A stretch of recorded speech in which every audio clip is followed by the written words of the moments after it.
श्रीप्रदोषि स्तोत्रम्। श्रीगणेशाय नमः। जय देव जगन्नाथ, जय शंकर शाश्वत, जय सर्वसुराध्यक्ष, जय सर्वसुरार्चित, जय सर्वगुणातीत, जय सर्ववरप्रद, जय नित्य निराधार, जय विश्वंभराव्यय, जय विश्वेकवन्ध्येश, जय नागेन्द्रभूषण, जय गौरीपते शंभो, जय चंद्रार्धशेखर, जय कोट्यर्कसंकाश, जयानन्तगुणाश्रय, जय भद्रविरूपाक्ष, जयाचिन्त्यनिरञ्जनम्, जय नाथ कृपासिन्धो, जय भक्तार्तिभञ्जन, जय दुस्तर संसार सागरोत्तारण प्रभु, प्रसीद मे महादेव संसारार्तस्य खिद्यतः, सर्वपापक्षयं कृत्वा रक्ष मां परमेश्वर, महादारिद्र्यमग्न्यस्य महापापहतस्य च, महाशोकनिविष्टस्य महारोगातुरस्य च, ऋणभारपरीतस्य दह्यमानस्य कर्मभिः, ग्रहे प्रपीड्यमानस्य प्रसीद मम शंकर, दरिद्र प्रार्थयेद्देवं प्रदोषे गिरिजापतिम्, अर्थाढ्योवाथ राजा वा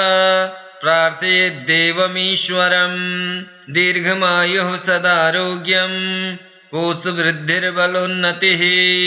ममास्तु नित्यमानन्द प्रसाद तव शंकर, शत्रवः संशयं यान्तु प्रसीदन्तु मम प्रजा, नश्यन्तु दस्यवो राष्ट्रे जनाः सन्तु निरापदः, दुर्भिक्षमरिसन्ताप समं यान्तु महीतले, सर्वसस्य समृद्धिश्च भूयात् सुखमया दिशः, एवमाराध्येद्देवं पूजान्ते गिरिजापतिं, ब्राह्मणान् भोजयेत् पश्चात् दक्षिणाभिश्च पूजयेत्, सर्वपापक्षयकरी सर्वरोगनिवारिणी, शिवपूजा मया ख्याता सर्वाभीष्टफलप्रदा, जय देव जगन्नाथ, जय शंकर शाश्वत, जय सर्वसुराध्यक्ष, जय सर्वसुरार्चित, जय सर्वगुणातीत, जय सर्ववरप्रद, जय नित्य निराधार, जय विश्वंभराव्यय,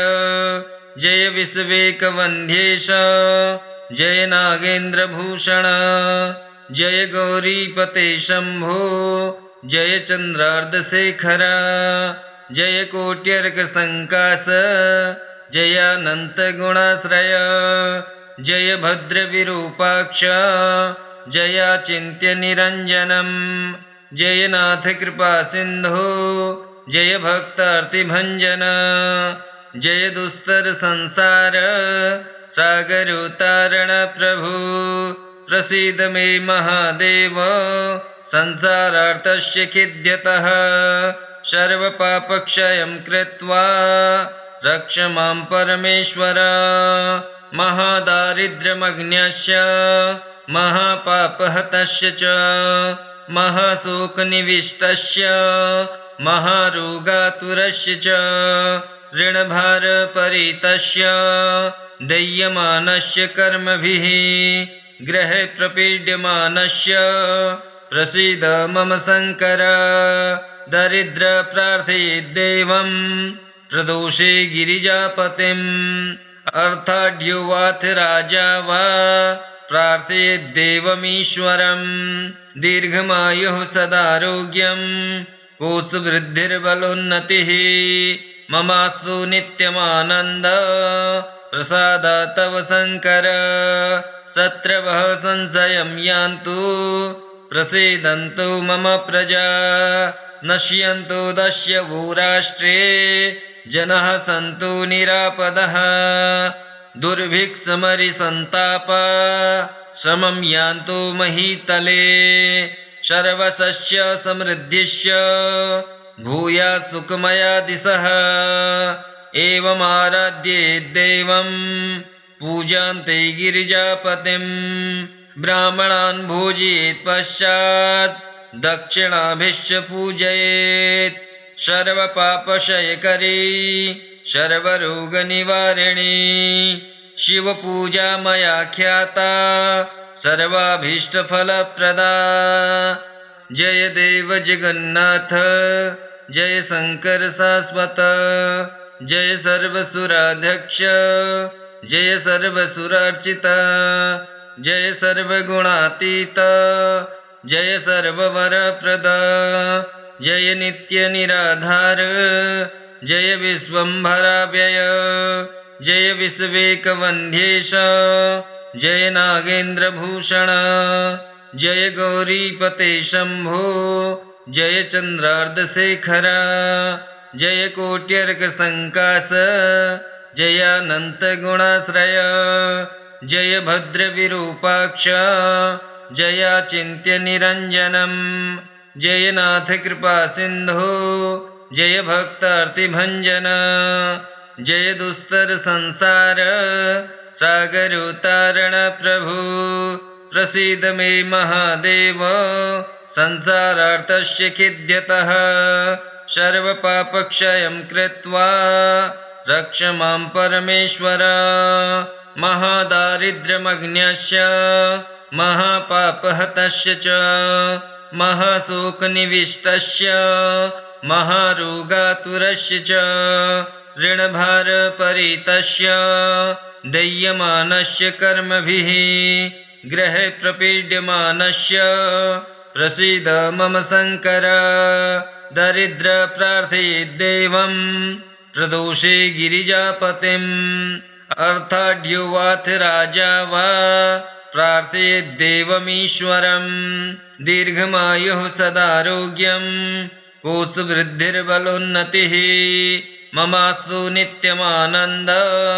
प्रसादात् तव शङ्कर शत्रवः संशयं यान्तु प्रसीदन्तु मम प्रजा नश्यन्तु दस्यवो राष्ट्रे जनः सन्तु निरापदः दुर्भिक्षमरिसन्ताप समं यान्तु महीतले सर्वसस्य समृद्धिश्च भूयात् सुखमया दिशः एवमाराध्येद्देवं पूजान्ते गिरिजापतिं ब्राह्मणान् भोजयेत् पश्चात् दक्षिणाभिश्च पूजयेत् सर्वपापक्षयकरी सर्वरोगनिवारिणी शिवपूजा मया ख्याता सर्वाभीष्टफलप्रदा जय देव जगन्नाथ जय शंकर शाश्वत जय सर्वसुराध्यक्ष जय सर्वसुरार्चित जय सर्वगुणातीत जय सर्ववरप्रद जय नित्य निराधार जय विश्वम्भराव्यय जय विश्वेकवन्ध्येश जय नागेन्द्रभूषण जय गौरीपते शम्भो जय चन्द्रार्धशेखर जय कोट्यर्कसङ्कास जयानन्तगुणाश्रय जय भद्रविरूपाक्ष जयाचिन्त्यनिरञ्जनं जय नाथ कृपासिन्धो जय भक्तार्तिभञ्जन जय दुस्तर संसार सागरोत्तारण प्रभु प्रसीद मे महादेव संसारार्तस्य खिद्यतः सर्वपापक्षयं कृत्वा रक्ष मां परमेश्वर महादारिद्र्यमग्न्यस्य महापापहतस्य च महाशोकनिविष्टस्य महारोगातुरस्य च ऋणभारपरीतस्य दह्यमानस्य कर्मभिः ग्रहे प्रपीड्यमानस्य प्रसीद मम शङ्कर दरिद्र प्रार्थयेद्देवं प्रदोषे गिरिजापतिम् अर्थाढ्योवाथ राजा वा प्रार्थयेद्देवमीश्वरम् दीर्घमायुः सदारोग्यम् कोशवृद्धिर्बलोन्नतिः ममास्तु नित्यमानन्द प्रसादात् तव शङ्कर शत्रवः संशयं यान्तु प्रसीदन्तु मम प्रजा नश्यन्तु दस्यवो राष्ट्रे जनः सन्तु निरापदः दुर्भिक्षमरिसन्ताप समं यान्तु महीतले सर्वसस्य समृद्धिश्च भूयात् सुखमया दिशः एवमाराध्ये देवं पूजान्ते गिरिजापतिं ब्राह्मणान् भोजयेत् पश्चात् दक्षिणाभिश्च पूजयेत् सर्वपापक्षयकरी सर्वरोगनिवारिणी शिवपूजा मया ख्याता सर्वाभीष्टफलप्रदा जय देव जगन्नाथ जय शंकर शाश्वत जय सर्वसुराध्यक्ष जय सर्वसुरार्चित जय सर्वगुणातीत जय सर्ववरप्रद जय नित्य निराधार जय विश्वम्भराव्यय जय विश्वेकवन्ध्येश जय नागेन्द्रभूषण जय गौरीपते शम्भो जय चन्द्रार्धशेखर जय कोट्यर्कसङ्कास जयानन्तगुणाश्रय जय भद्रविरूपाक्ष जयाचिन्त्यनिरञ्जनम् जय नाथ कृपासिन्धो जय भक्तार्तिभञ्जन जय दुस्तर संसार सागरोत्तारण प्रभु प्रसीद मे महादेव संसारार्तस्य खिद्यतः सर्वपापक्षयं कृत्वा रक्ष मां परमेश्वर महादारिद्र्यमग्न्यस्य महापापहतस्य च महाशोकनिविष्टस्य महारोगातुरस्य च ऋणभारपरीतस्य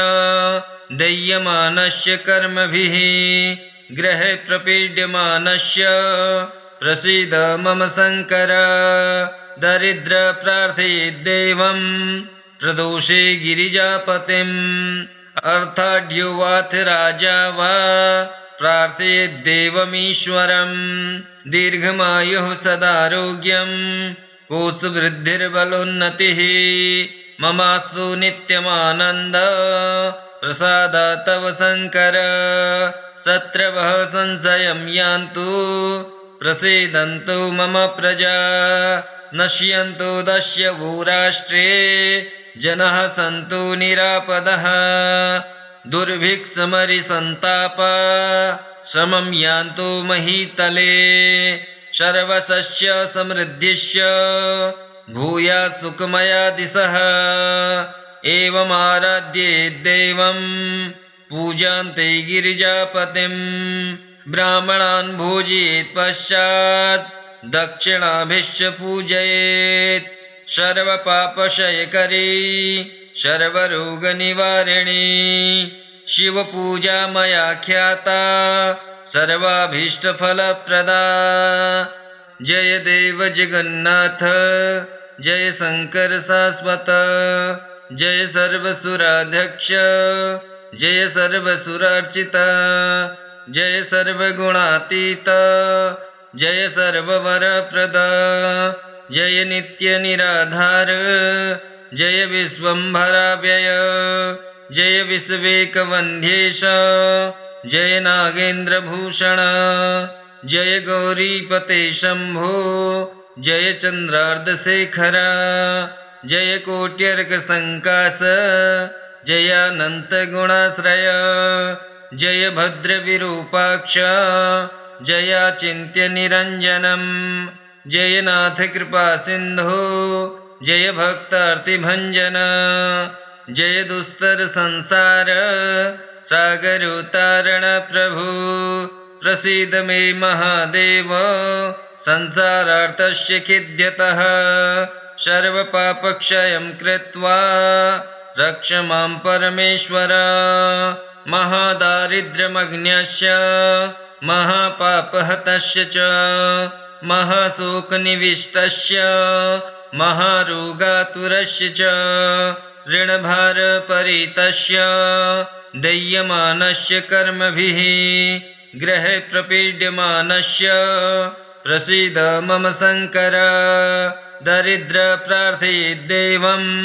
प्रदोषे गिरिजापतिम् अर्थाढ्योवाथ राजा वा प्रार्थयेद्देवमीश्वरम् दीर्घमायुः सदारोग्यं कोशवृद्धिर्बलोन्नतिः ममास्तु नित्यमानन्द प्रसाद तव शङ्कर शत्रवः संशयं यान्तु प्रसीदन्तु मम प्रजा नश्यन्तु दस्यवो राष्ट्रे जनः सन्तु निरापदः दुर्भिक्षमरिसन्ताप समं यान्तु महीतले सर्वसस्य समृद्धिश्च भूयात् सुखमया दिशः एवमाराध्येद्देवं पूजान्ते गिरिजापतिं ब्राह्मणान् भोजयेत् पश्चात् दक्षिणाभिश्च पूजयेत् सर्वपापक्षयकरी सर्वरोगनिवारिणी शिवपूजा मया ख्याता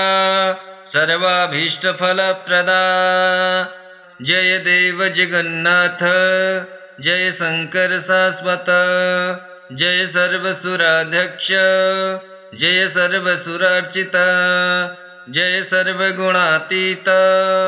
जय सर्ववरप्रद जय नित्य निराधार जय विश्वम्भराव्यय जय विश्वेकवन्ध्येश जय नागेन्द्रभूषण जय गौरीपते शम्भो जय चन्द्रार्धशेखर जय कोट्यर्कसङ्कास जयानन्तगुणाश्रय जय भद्रविरूपाक्ष जयाचिन्त्यनिरञ्जनम् जय नाथ कृपासिन्धो जय भक्तार्तिभञ्जन जय दुस्तर संसार सागरोत्तारण प्रभु प्रसीद मे महादेव संसारार्थस्य खिद्यतः सर्वपापक्षयं कृत्वा रक्ष मां परमेश्वर महादारिद्र्यमग्न्यस्य महापापहतस्य च महाशोकनिविष्टस्य महारोगातुरस्य च ऋणभारपरीतस्य दह्यमानस्य कर्मभिः ग्रहे प्रपीड्यमानस्य प्रसीद मम शङ्कर दरिद्रप्रार्थयेद्देवं प्रदोषे गिरिजापतिम् अर्थाढ्योवाथ राजा वा प्रार्थयेद्देवमीश्वरम् दीर्घमायुः सदारोग्यं कोशवृद्धिर्बलोन्नतिः ममास्तु नित्यमानन्द प्रसाद तव शङ्कर शत्रवः संशयं यान्तु प्रसीदन्तु मम प्रजा नश्यन्तु दस्यवो राष्ट्रे जनः सन्तु निरापदः दुर्भिक्षमरिसन्ताप समं यान्तु महीतले सर्वसस्य समृद्धिश्च भूयात् सुखमया दिशः एवमाराध्येद्देवं पूजान्ते गिरिजापतिं ब्राह्मणान् भोजयेत् पश्चात् दक्षिणाभिश्च पूजयेत् सर्वपापक्षयकरी सर्वरोगनिवारिणी शिवपूजा मया ख्याता सर्वाभीष्टफलप्रदा जय देव जगन्नाथ जय शंकर शाश्वत जय सर्वसुराध्यक्ष जय सर्वसुरार्चित जय सर्वगुणातीत जय सर्ववरप्रद जय नित्य निराधार जय विश्वम्भराव्यय जय विश्वेकवन्ध्येश जय नागेन्द्रभूषण जय गौरीपते शम्भो जय चन्द्रार्धशेखर जय कोट्यर्कसङ्कास जयानन्तगुणाश्रय जय भद्रविरूपाक्ष जयाचिन्त्यनिरञ्जनं जय नाथ कृपासिन्धो जय भक्तार्तिभञ्जन जय दुस्तरसंसार सागरोत्तारण प्रभु प्रसीद मे महादेव संसारार्तस्य खिद्यतः सर्वपापक्षयं कृत्वा रक्ष मां परमेश्वर महादारिद्र्यमग्न्यस्य महापापहतस्य च महाशोकनिविष्टस्य महारोगातुरस्य च ऋणभारपरीतस्य दह्यमानस्य कर्मभिः ग्रहे प्रपीड्यमानस्य प्रसीद मम शङ्कर दरिद्रप्रार्थयेद्देवं प्रदोषे गिरिजापतिम् अर्थाढ्योवाथ राजा वा प्रार्थयेद्देवमीश्वरं दीर्घमायुः सदारोग्यं कोशवृद्धिर्बलोन्नतिः ममास्तु नित्यमानन्द प्रसादात् तव शङ्कर शत्रवः संशयं यान्तु प्रसीदन्तु मम प्रजा नश्यन्तु दस्यवो राष्ट्रे जनाः सन्तु निरापदः दुर्भिक्षमरिसन्ताप समं यान्तु महीतले सर्वसस्य समृद्धिश्च भूयात् सुखमया दिशः एवमाराध्येद्देवं पूजान्ते गिरिजापतिं ब्राह्मणान् भोजयेत् पश्चात् दक्षिणाभिश्च पूजयेत् सर्वपापक्षयकरी सर्वरोगनिवारिणी शिवपूजा मया ख्याता सर्वाभीष्टफलप्रदा जय देव जगन्नाथ जय शङ्कर शाश्वत जय सर्वसुराध्यक्ष जय सर्वसुरार्चित जय सर्वगुणातीत जय सर्ववरप्रद जय नित्यनिराधार जय विश्वम्भराव्यय जय विश्वेकवन्ध्येश जय नागेन्द्रभूषण जय गौरीपते शम्भो जय चन्द्रार्धशेखर जय कोट्यर्कसङ्कास जयानन्तगुणाश्रय जय भद्रविरूपाक्ष जयाचिन्त्यनिरञ्जनं जय नाथ कृपासिन्धो जय भक्तार्तिभञ्जन जय दुस्तरसंसार सागरोत्तारण प्रभु प्रसीद मे महादेव संसारार्तस्य खिद्यतः सर्वपापक्षयं कृत्वा रक्ष मां परमेश्वर महादारिद्र्यमग्न्यस्य महापापहतस्य च महाशोकनिविष्टस्य महारोगातुरस्य च ऋणभारपरीतस्य दह्यमानस्य कर्मभिः ग्रहे प्रपीड्यमानस्य प्रसीद मम शङ्कर दरिद्रप्रार्थयेद्देवं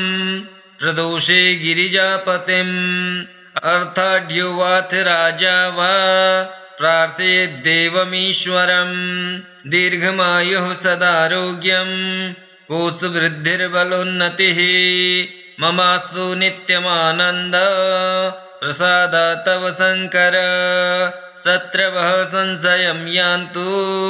प्रसीदन्तु मम प्रजा नश्यन्तु दस्यवो राष्ट्रे जनाः सन्तु निरापदः दुर्भिक्षमरिसन्ताप समं यान्तु महीतले सर्वसस्य समृद्धिश्च भूयात् सुखमया दिशः एवमाराध्येद्देवं पूजान्ते गिरिजापतिं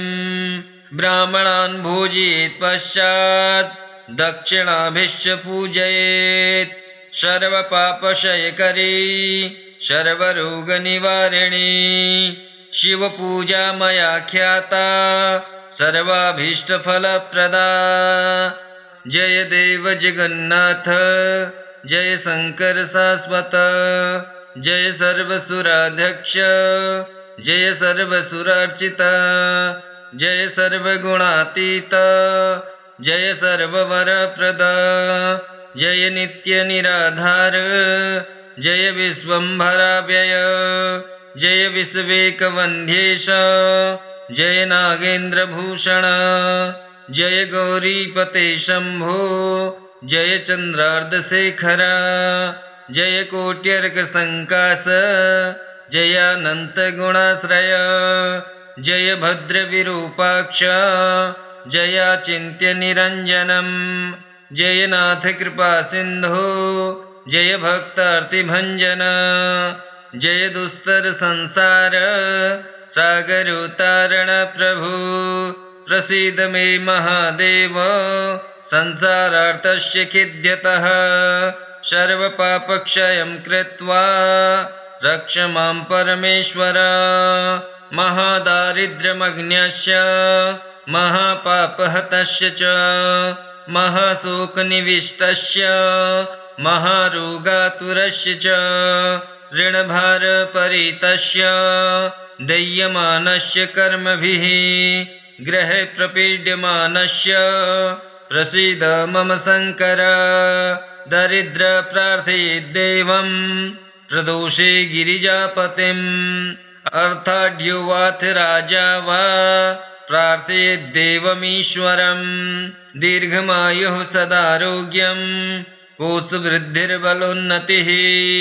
ममास्तु नित्यमानन्द प्रसाद तव शंकर शत्रवः संशयं यान्तु प्रसीदन्तु मम प्रजा नश्यन्तु दस्यवो राष्ट्रे जनः सन्तु निरापदः दुर्भिक्षमरिसन्ताप समं यान्तु महीतले सर्वसस्य समृद्धिश्च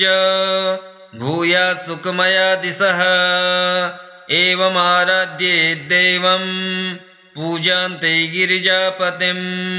ब्राह्मणान् भोजयेत् पश्चात् दक्षिणाभिश्च पूजयेत् सर्वपापक्षयकरी सर्वरोगनिवारिणी शिवपूजा मया ख्याता सर्वाभीष्टफलप्रदा जय देव जगन्नाथ जय शंकर शाश्वत जय सर्वसुराध्यक्ष जय सर्वसुरार्चित जय सर्वगुणातीत जय सर्ववरप्रद जय नित्य निराधार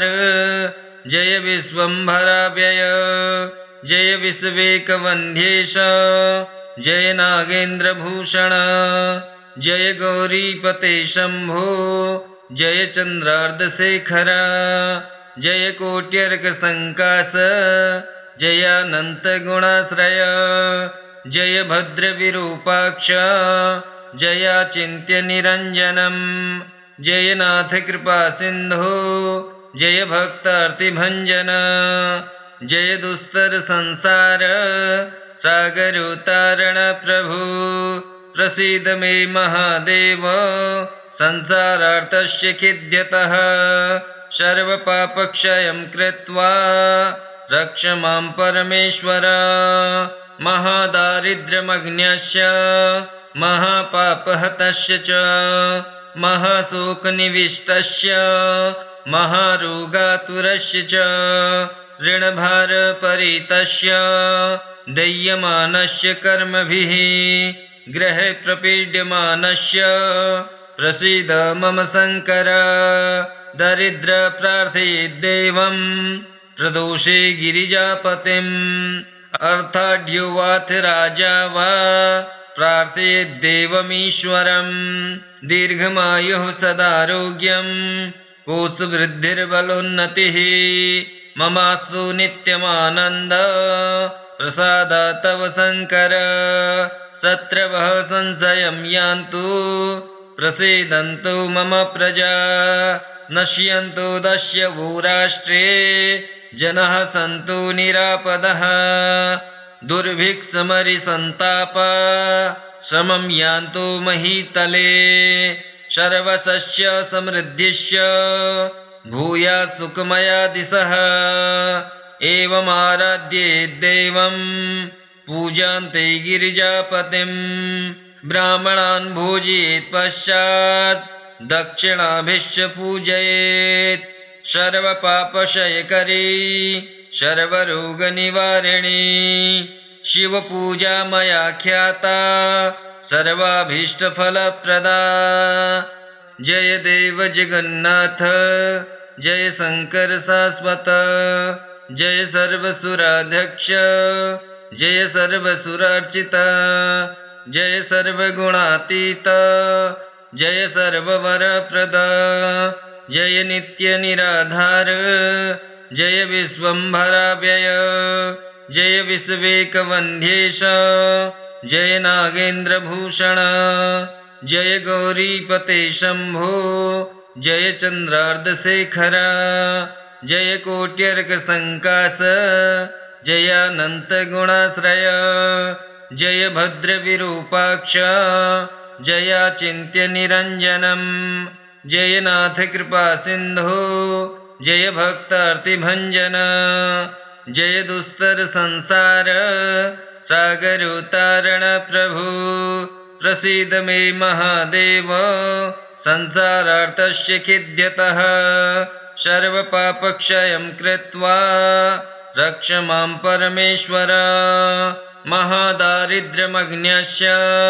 महापापहतस्य च महाशोकनिविष्टस्य महारोगातुरस्य च ऋणभारपरीतस्य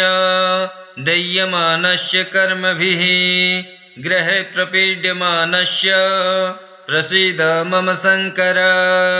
दरिद्र प्रार्थयेत् देवं प्रदोषे गिरिजापतिम् अर्थाढ्यो वाथ राजा वा प्रार्थयेत् देवमीश्वरं दीर्घमायुः सदारोग्यं कोशवृद्धिर्बलोन्नतिः ममास्तु नित्यमानन्द प्रसादात् तव शङ्कर शत्रवः संशयं यान्तु प्रसीदन्तु मम प्रजा नश्यन्तु दस्यवो राष्ट्रे जनाः सन्तु निरापदः दुर्भिक्षमरिसन्ताप समं यान्तु महीतले सर्वसस्य समृद्धिश्च भूयात् सुखमया दिशः एवमाराध्येत् देवं पूजान्ते गिरिजापतिं ब्राह्मणान् भोजयेत् पश्चात् दक्षिणाभिश्च पूजयेत् सर्वपापक्षयकरी सर्वरोगनिवारिणी शिवपूजा मया ख्याता सर्वाभीष्टफलप्रदा श्रीप्रदोषस्तोत्रम् श्रीशिवार्पणमस्तु। ॐ श्री शिवाय नमः।